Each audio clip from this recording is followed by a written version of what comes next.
You're listening to Tuning In with Jeffrey Kipple. And sometimes Mindy. Welcome to Tuning In. Yep, this is where we get to sit down and chat with authors and artists and musicians and creators and innovators and athletes and specialists of all types. It is our hope to provide a platform for passion-fueled, purpose-driven individuals who want to make a difference in their own lives and in the lives of others.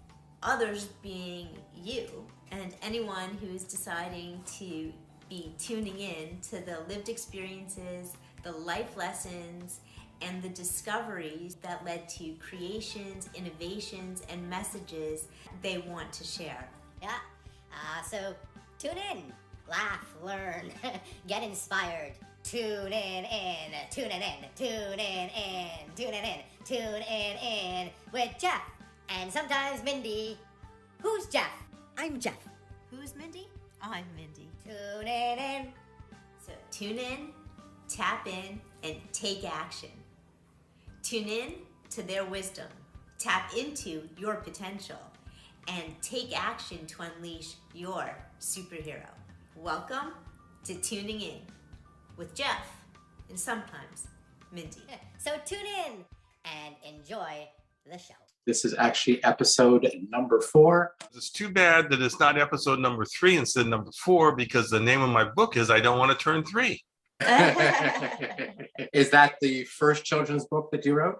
Yeah, it's the first children's book I wrote. I have written a business book before. It's called The Secrets of Retailing, How to Beat Walmart. I don't know if you've seen it. This is what it looks like. I think I have seen that. Yeah. So that was my foray into writing articles. When I was in business, my company became the premier business-to-business site on the internet, where we sold in case quantity to small businesses all around the world, shipped into all 50 states, around 44 countries. Our customer base were the moms and the pops who were surviving, thriving against the chains. So I wrote the book because our customers were calling us and saying, how do I do this? What do I need to do to open this business? So the book is 15 chapters of really how to open a business, everything from how to hire people, to find locations, to find your suppliers, to how to market both through the internet and also traditional marketing. So that was my first book. It was about, it's a step-by-step guide on how to open a business. That's amazing. Did you have any readers who actually gave you testimonies about having gone through the book and then enacted what you suggested? Oh, yes. You'll see on the cover of the book, there's a lot of testimonies, but probably one of the greatest things in my life was when I was traveling around the country, doing book signings, is all these entrepreneurs would come up to me and say, this chapter changed my life, or this really made a difference for me, and that's something you just can't pay for. It's just something that, that's one of the benefits of doing that. And then what happened was Arianna Huffington read my book, and she asked me to become a contributor to the Huffington Post. So I've written over 100 articles for the Huffington Post on all kinds of subjects, from entrepreneurship to small businesses to nonprofit organizations. All kinds of things on the homeless and the education system and the elderly. So I got involved with a lot of the nonprofit on my articles, because what evolved was it turned out that the small businesses were not our only customer, but people that were looking to support nonprofits to come to us, because we help them stretch their dollar to help more people. So I got involved in a lot of that. That's really cool. That gives you a wide gamut. Was there one particular project or thing that you remember working on that sort of stood out above the others? Well, it was interesting is I Don't Want to Turn 3. It's based on what really happened. Living this past year because of the pandemic caused by the COVID-19 is, in isolation, except for being able to be with my family. Really gave me a special time to interact with the grandkids. I got to tell you, what a trip. All 6 of these kids have completely different personalities, but the one thing they do have in common is a sense of curiosity.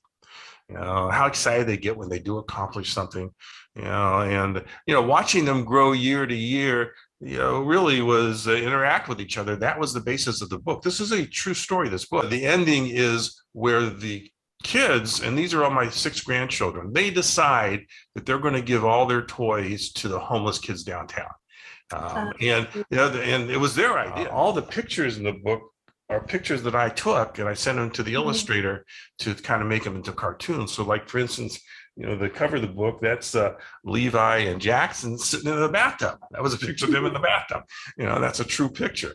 I wrote this book because what goes through a toddler's mind. As a baby boomer myself, part of the book is really how to try to understand what has evolved since I was 3 years old. It's also part of the story. My parents, they didn't have cell phones. They didn't have the internet. They didn't have cable TV. They didn't have remotes. I was my dad's remote. He said, "Son, go change the channel." And I said, "Okay, I'm your remote."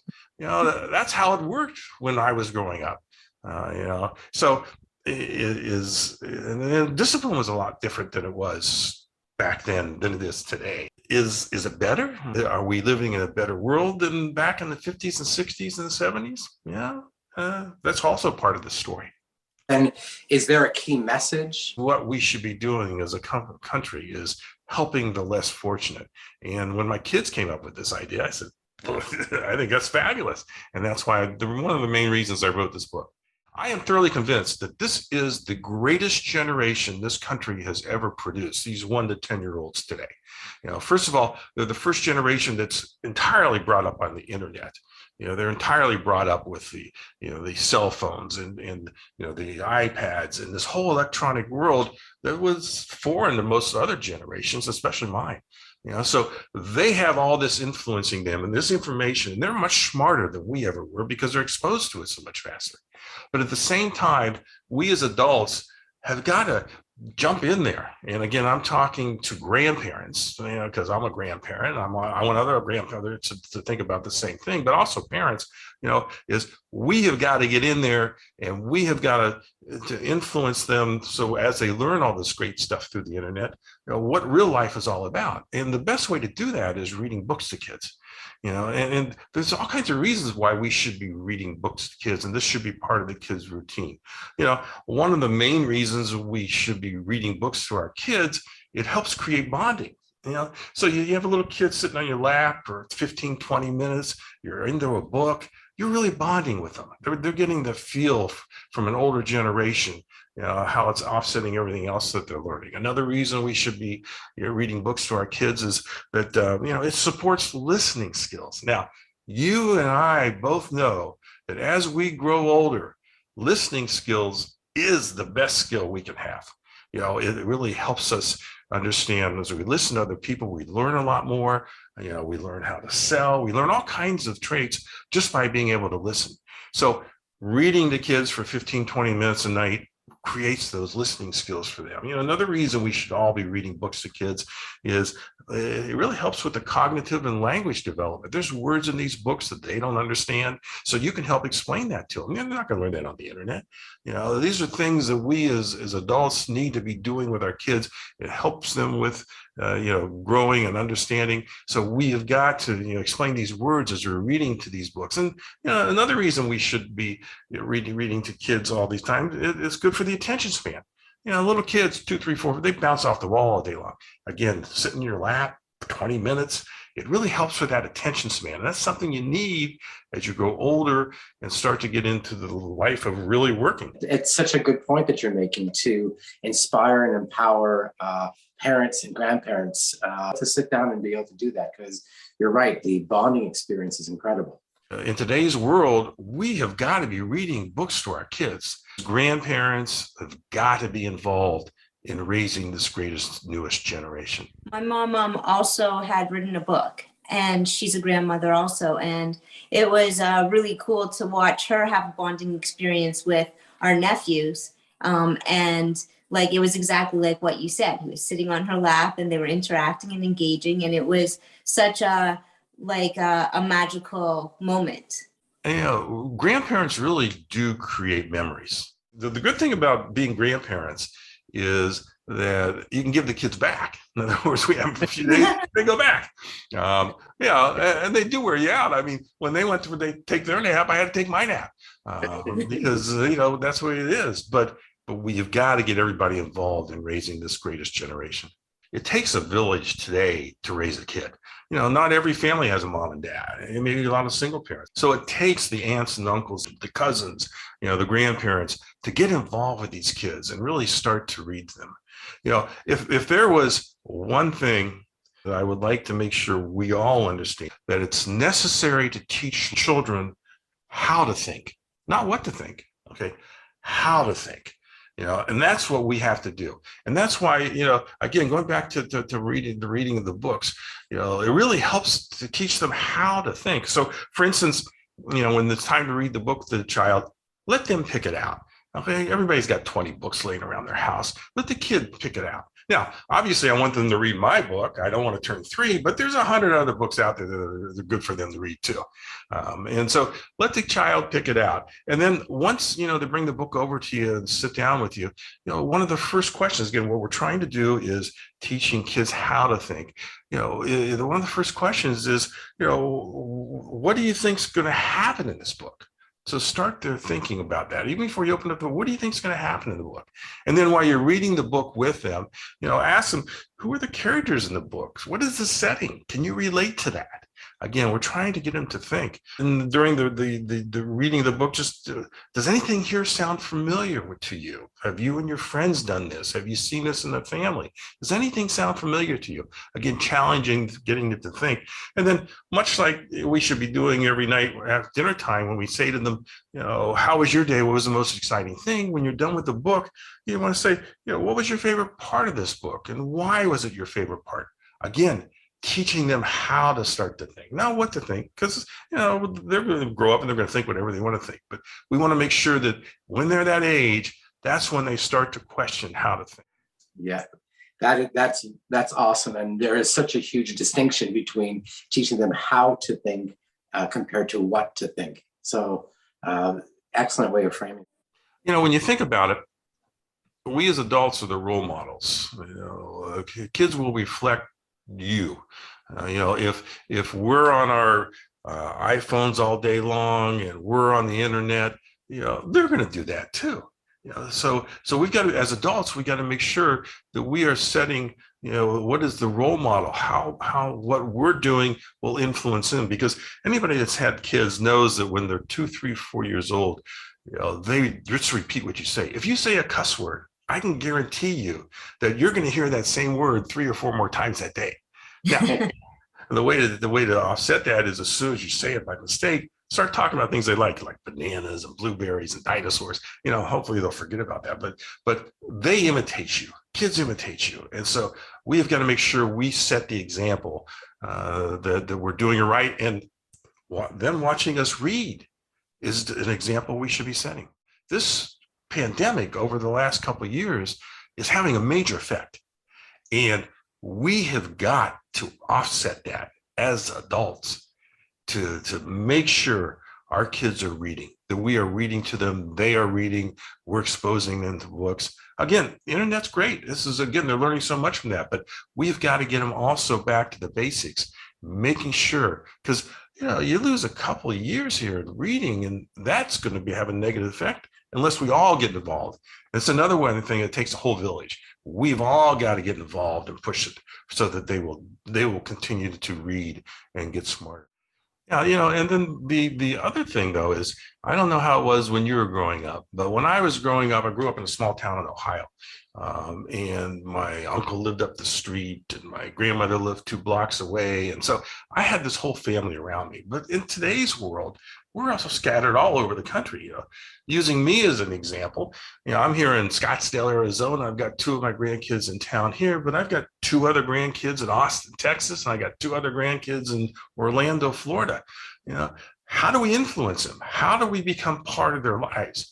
Little kids aren't going to call you. Okay. I mean, they just don't. It's just the way, you've got to do a lot of that initiating. In our particular case, because of this pandemic, There were 6 weeks where I had all 6 of the kids in our house because we all came because there was nothing else to do. So, they gave a chance for us all to be together. And that's really what the book is based on, is watching what happened during those 6 weeks that they were all together. But, then they went away. They went back to their homes. And so I said, well, how are we as grandparents going to stay involved with these kids? Because again, out of sight, out of mind when you're 2, 3, 4 years old. Well, one thing that I noticed that all of them, 2, 3, 4, 5, 6-year-old, every single one of them loved dinosaurs. Now, I don't know why, but all of them, every one of them can name every single dinosaur. These long names, they couldn't, these are big long names and they could say them. As far as I'm concerned, dinosaurs are small, medium, and large. But they could tell me, they could tell me who ate what dinosaurs ate meat, which ones are vegetarians, who fought with who. I mean, there was this common bond for all these little kids. And I guess if you talk to a bunch of the kids, 2, 3, 4, 5, they'll all tell you they love dinosaurs. So what we decided to do to keep in touch with our kids so that we could still try to influence them is every night we put the dinosaurs someplace different in the house. So for instance, we had the dinosaurs in the refrigerator eating blueberries one night. Another night, they were at the sink with grandma washing dishes and they had soap on their noses.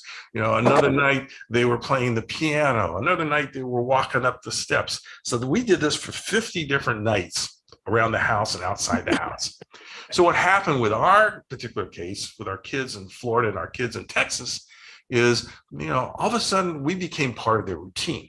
They would take their bath at night, they'd read their book with their parents, and then they'd look at the mom and dad and say, what are the dinosaurs doing tonight? So, they would call my wife's iPhone and get on Facebook and they say, where's Gramps? Where's Gramps? What are the dinosaurs doing tonight? And so we had a chance to keep interacting with them, and through that, we were able to influence them. So I would just urge anyone listening to your show today is think about how you can connect with this newest and greatest generation. There's got to be a way, especially, if you live in the same town, that's great. But if you don't, like me, come up with an idea to make sure that you're part of their lives. Because, when you think about it, as we get older and, generation after generation after decade, we do get wiser. Now, we get wiser because we make a lot more mistakes. And so we're able to learn from that. But if we can use that wisdom with how they are learning through the internet and through their iPads and combine that, can you imagine what this generation is going to do and how well it'll lead this country? Yeah, very, very well framed. Are you interested in reading something from your book? Oh, sure. Let's read that. You got me excited to hear. All right, let's see. So this is when they find out that the star of the book, Jordan, has taken all their toys.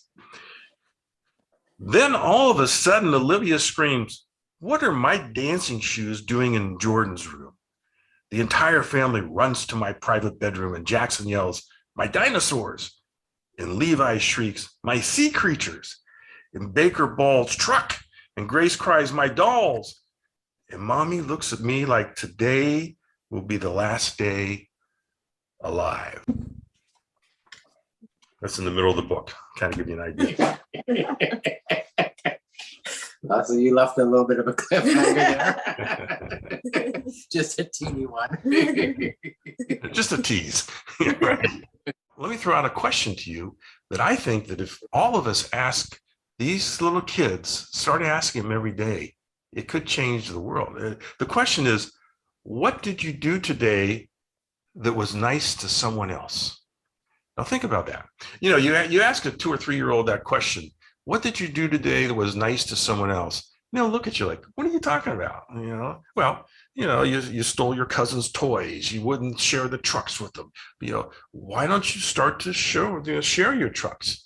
Why don't you try to be nicer to your cousin? So if you think about it, if we ask that to these little kids every single day, by the third or fourth time you ask them, they're going to say, well, I need to impress mom and dad. I'm going to do something nice to my cousin or to my friend. And so at night, at dinner time, what did you do today that was nice to someone else? Well, after a week or so, they actually may do something.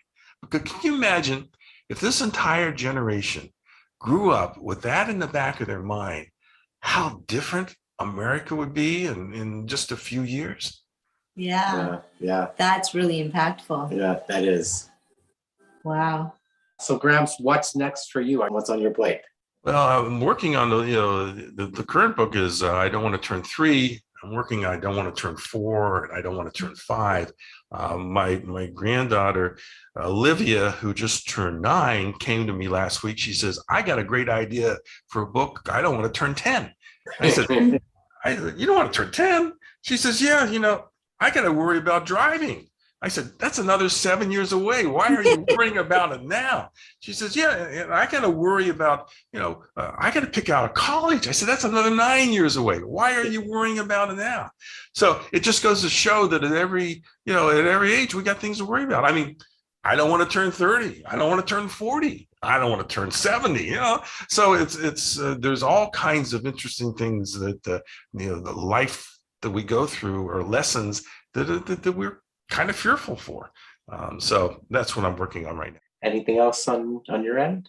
Action steps. Action steps. You talked about a number of different things, all of them really cool. What would you think would be the action step that stands out for you the most that you would want to issue for people?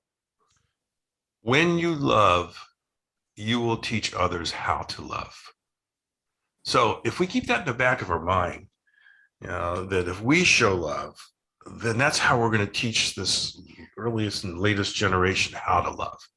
And to me, that's the most important thing is, come up with a way to show your love.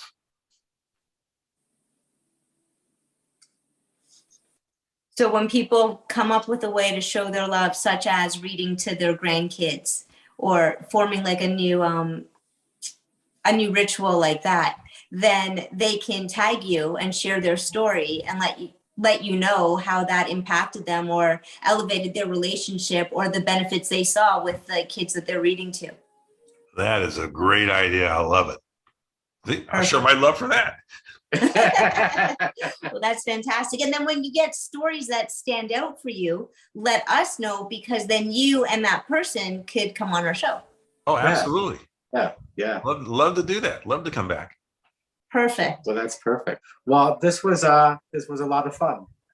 You shared a lot of cool insight, and I think it's good for people to be able to understand it from the perspective that you shared. And it is true. Giving kids that ability to learn how to think is really key. Where can people find you? Come to my site. It's grampsjeffrey.com. And I would love to talk to anyone who's listening even further about any of these issues. And they can reach out to me via email at grampsjeffrey@gmail.com. I'd love to continue the conversation. Awesome. Thank you so much for being here. Thank you. Today, I'm 100. A guy named Humphrey Bogart, come to be known as the greatest child. Hello there, how are you? We here at the Squid Research Lab are doing wonderful. So you think you can defeat me, eh? Let's see if you can handle this. The Ridiculous Adventures of Servinand. Hi, I'm Alan Irving, a UK-based voiceover talent. Are you looking for someone to bring your project to life, or thinking of hiring a narrator for your audiobook? Then visit alanirvingvoa.com. Let's do this. He really is quite good, you know. Tuning in with Jeff and sometimes Mindy supports the Rethink Fit initiative, empowering you to take action to love better how you think, feel, function, look, and dream. www.unleashyoursuperhero.com